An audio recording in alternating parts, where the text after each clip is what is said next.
Jamaah, oh jamaah. Alhamdulillah. Alhamdulillahirrabbilalamin, kita masih di Islam itu indah ya jamaah. Dan buat jamaah yang baru bergabung, hari ini kita sedang membahas tema ini loh, najis-najis yang dimaafkan. Kira-kira najis apa lagi yang dimaafkan?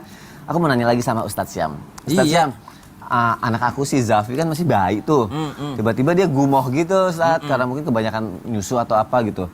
Nah aku pengen tahu deh, ketika gumohnya itu kayak kena ke kita, itu termasuk najis yang dimaafkan gak sih, Ustadz? Baik. Aku pengen tahu deh, mohon penjelasannya Ustadz Syam. Bismillahirrahmanirrahim. Tabi guruku, Abi Maulana, Mas Soni serta guru-guru kami yang dimuliakan Allah Subhanahu wa taala, dan ibu-ibu jamaah yang mungkin punya bayi ataupun punya cucu yang masih kecil gitu ya, karena yang menyaksikan Islam itu indah banyak daripada senior-senior. Dan alhamdulillah ala kulli hal, suatu kebahagiaan ketika seseorang mempunyai bayi tadi. Maka subhanallah, di usianya yang masih menyusu kepada ibundanya biasanya ada gumohnya segala macam gitu ya. Dan itu sesuatu yang sangat wajar, sehingga ada pembahasan khusus dalam fikihnya, karena dalam kalangan Syafi'iyah segala jenis yang keluar daripada mulut itu, makanan ataupun minuman, benda cair ataupun benda padat yang kita makan masuk ke dalam perut kita, baik itu sudah sampai ke lambung ataupun tidak sampai ke lambung, baik itu ketika keluar sudah berubah bentuknya ya, ataupun keluar masih sama bentuknya, maka keduanya dihukumi najis gitu ya. Sehingga kalau muntah itu adalah najis, meskipun itu adalah, mohon maaf, muntah bayi.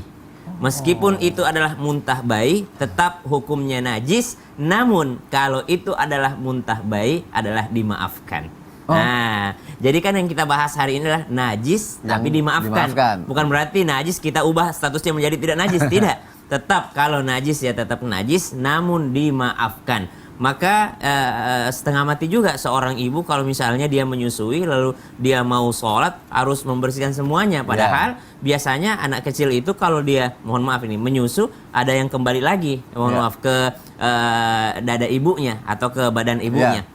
Begitu pula di tempat-tempat, misalnya di tempat tidur ataupun anak kecil itu di mana dia menyusu, biasanya terkena gumohannya kembali atau muntahnya kembali. Jadi segala jenis, mohon maaf, muntah, sesuatu yang kita masukkan ke dalam mulut kita, ya, kalau sudah sampai ke lambung ataupun belum sampai ke lambung, cair ataupun padat, walaupun ada dalam mazhab Maliki ya misalnya, yang menganggap bahwasanya kalau tidak berubah bentuknya berarti belum dianggap. Namun ternyata kalau mau cari amannya, menurut Imam Nawawi, baik berubah bentuknya ataupun tidak berubah bentuknya, kalau sudah dari mulut ini, kalau sudah keluar kembali, maka dihukumi sebagai muntah, dan muntah itu adalah najis. Semua muntah adalah najis kecuali daripada muntahnya bayi, najis namun dimaafkan. Maka kalau dimaafkan, tapi kalau misalnya kelihatan bentuknya segala macam, misalnya di sejadah ataupun di tempat kita sholat, ya sebaiknya dibersihkan dulu. Walaupun dimaafkan, ya dibersihkan terlebih dahulu.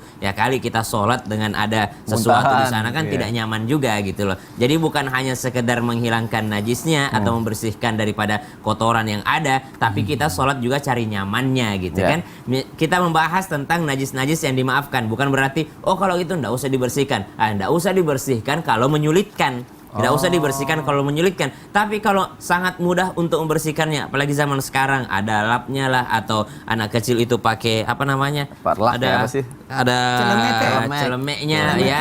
Anak bayi itu kan ada pakai kain di sininya. Maka subhanallah itu sangat memudahkan kita untuk di zaman sekarang ini. Yang dimaksud adalah ketika sulit untuk membersihkannya, sulit untuk menghilangkannya, maka ulama memberikan kemudahan dengan mengatakan bahwa tetap najis gumoh tersebut, tetap najis muntah tersebut, namun tergolong najis yang dimaafkan di usia anak itu ketika dia masih menyusu kepada ibundanya. Wallahu taala a'lam. Berarti kesimpulannya itu adalah najis tapi dimaafkan, tapi kalau bisa tetap dibersihkan. Dibersihkan gitu dong. Ya, jangan sampai enggak. Terima kasih Ustaz Syam untuk penjelasannya.